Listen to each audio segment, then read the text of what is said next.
ጤና ይስጥልኝ ሀገሬ ሰዎች እንደምን አላችሁ? ደህና ናችሁ? የእግዚአብሔር ምሕረት በረከቱ ጸጋው ቸርነቱ እንዳይለያችሁ ለእናንተም ለቤተሰቦቻችሁ ከፍ ያለ ምኞቴና ጸሎቴ ነው። ብዙዎቻችሁ በዚህ በጣም አመሰግናለሁ። በሰላም ወደ ኖርዝ አሜሪካ መመለሴን በሰላም ተመለስ ላላችሁኝ ለቀን ለተመኛችሁልኝ ሁሉ በጣም ከፍ ያለ ምስጋናና እግዚአብሔር ይስጥልኝ ብያለሁ። ዩዥዋሊ ለ30 ለ40 ቀን ነው የሚሄደው። ነገር ግን በዚህ ጊዜ ለረጅም ጊዜ ለ4 ወር ያህል ነው ወጣ ብዬ የነበረው። ሩቅ አሁንም ብዙ አልቆይም። ከ60 ቀን በኋላ ተመልሼ እሄዳለሁ። አሁን ይሄ ስለኔ ነው ይውቃና ዛሬ እዚህ እንደምታዩቸው እነዚህን ነዎችን የመሰለች ወርቅ አበባ ልጅ። ይሄ ደግሞ እንደምታውቁት አቶ ጌታቸው ረዳ እንደምታውቁት ነው፣ ፖለቲከኞች ናቸው። ነገር ግን ስለዚህ ነገር ከመናገሬ በፊት እንዲህ አይነት ነገር በዚህ በሰለጠኑት በነጮቹ ሀገር በሰለጠኑት እንዲህ አይነት ነገር ቢሆን ኖሮ እነዚህ ፖለቲከኛ ይሄ ሰውዬ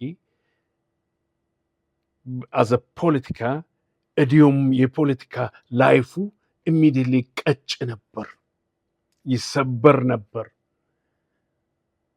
ግን የሚያሳዝን ሆኖ ይሄ ነገር በእኛ በጥቁሮቹ በአፍሪካ ላይ ስለሚካሄድ በጣም አዝናለሁ።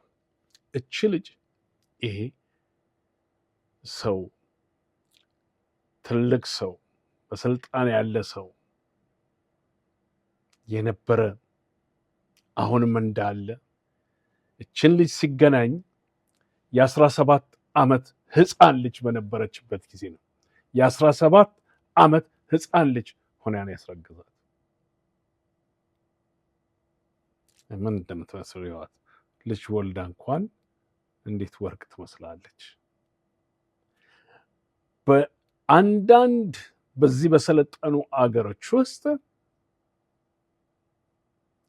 በፍቃድ እንኳን ከ18 ዓመት በላይ የሆነችው ጋር ብተኛ ሬፕ ነው ይባላል።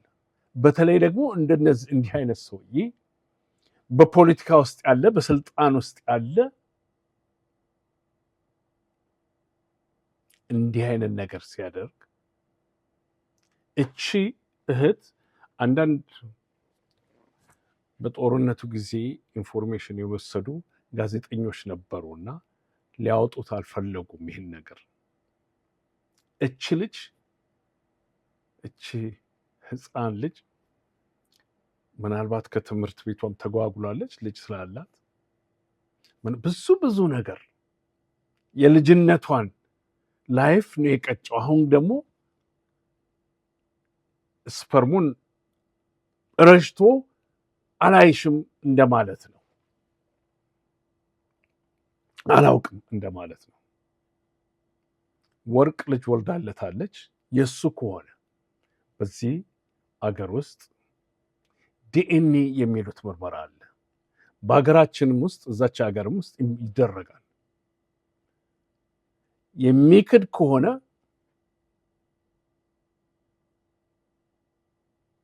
ዲኤንኤ እኔ ያላደረኩም የሚል ከሆነ በዲኤንኤ ተመርምሮ መታወቅ አለበት። አሁን ግን የዚችን ልጅ ህይወት አበላሽቶ የተወለደውንም መልካም ሸጋ ህፃን የሆነ ልጅ አሜን ብሎ ተቀብሎ ቱሌት ሳይሆን ማሳደግና መርዳት አለበት ብዬ ነው እኔ የማምነው። መሆንም ያለበት ይሄ ነው። ቀደም ብዬ እንደነገርኳችሁ አንዳንድ ጊዜ ጥሩ ነገር ለምንድን ነው በነጭ ላይ ሁሉ የሚታየው? እኛ ጥቁሮች ላይ ሲመጣ እንደምናምን የምትቆጠር አንዳንድ የእሱ ደጋፊዎች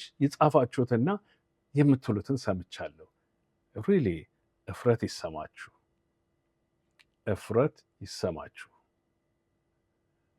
አንድ ቀን ሴት ልጅ ትወልዳላችሁ። የምትወልዱ ከሆነ ምናልባት እህትም ይኖራችኋል፣ አልብዛ ሌላም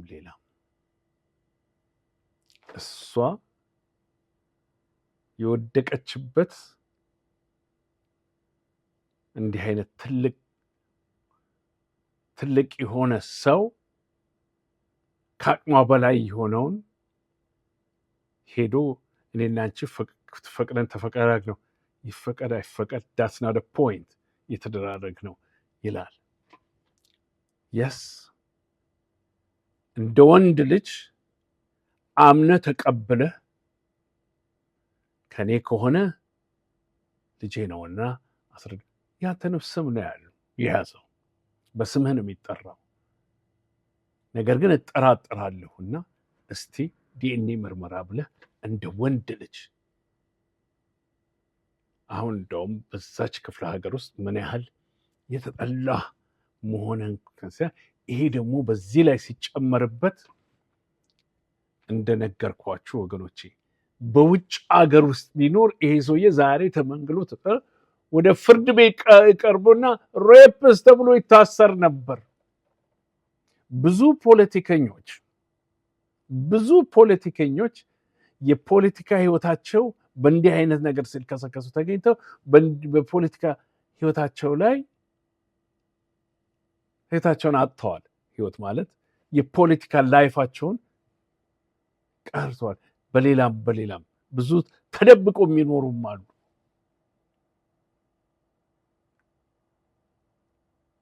እንደዚህ ስለዚህ እችን ህፃን ልጅ አስረግዘ አቶ ጌታቸው ወልዳለሃለችና በኮሽን ማርክ ነው እኔ የምናገረው። ስለዚህ በእውነቱ እንደ ወንድ ልጅ የኔ ነው የኔ አይደለም፣ የኔ ከሆነ መመርመር አለበት።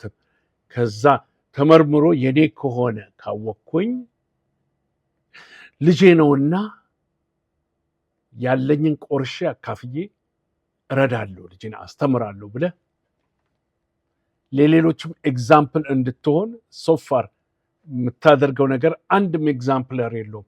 አትሊስት በዚህ ኤግዛምፕል ሁን። ይሄ ነው የኔ ጥያቄ።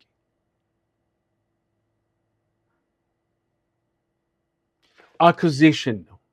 አዎ ምን የሚሉት አነጋገር አለ? እንትን አፕሩቫል ጊልቲ ይሄ ነው ብለን መፍረድ አንችልም።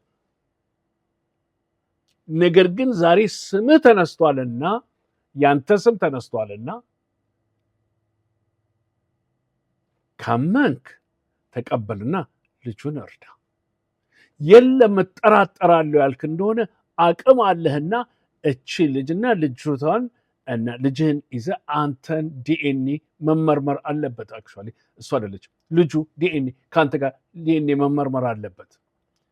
ከዛም ያንተ መሆኑ ከታወቀ አሁንም ሪስፖንሳብሊቲን ተቀበልና ይህንን ልጅ አሳድግ። ኤግዛምፕለር ሁን ለሶሳይቲው፣ ለህብረተሰቡ። አልሳ ለጥቅማቸው የሚሮጡ ጉልበተኛ ፖለቲከኛ አትሆን እየሆንክም ነውና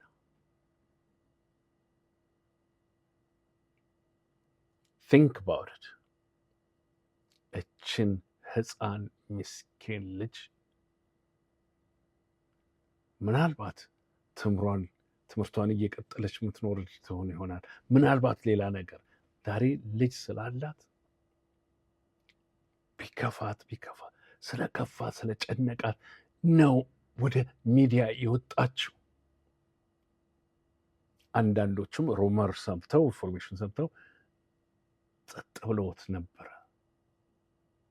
አሁን ነው አቶ ጌታቸው ወንድነትህን ማየት አሳያለህ። አምነህ ተቀብለህ እርዳ ልጁን። ወይንም ደግሞ ጥርጣሬ ካለብህ ዲኤንኤ ተመርምረህ አሁንም ያንተ ከሆነ ልጁን ሪስፖንሳብል ልጁን ውሰድ። እቺ ህፃን ልጅ በምን ታሳድገው? ስትገናኛት አንደር 18 ኤጅ ነበረች። እንደነገርኩህ እንደተመናገረው ዛሬ ነጮች ሀገር ብትኖር ተቀፍድደህ ነበር ብትኖረው። ምንም አያመል ፖለቲከኛ መሆን አያመልጥህም። ሌላው ነገር የምትሆነው ሁሉም ያመልጥህ ነገር የለም። በዚህ ነገር በእውነቱ በጣም ነው ያዘንኩት። እኔም ትንሽ ሰንበት ብያለሁ ከሰማሁት። ማወቁን እንደው ለማወቅ ሲባል ይሄ እውነት እየሆነ መጥቷል እና አሁንም ንጹህ ነኝ ያልክ እንደሆነ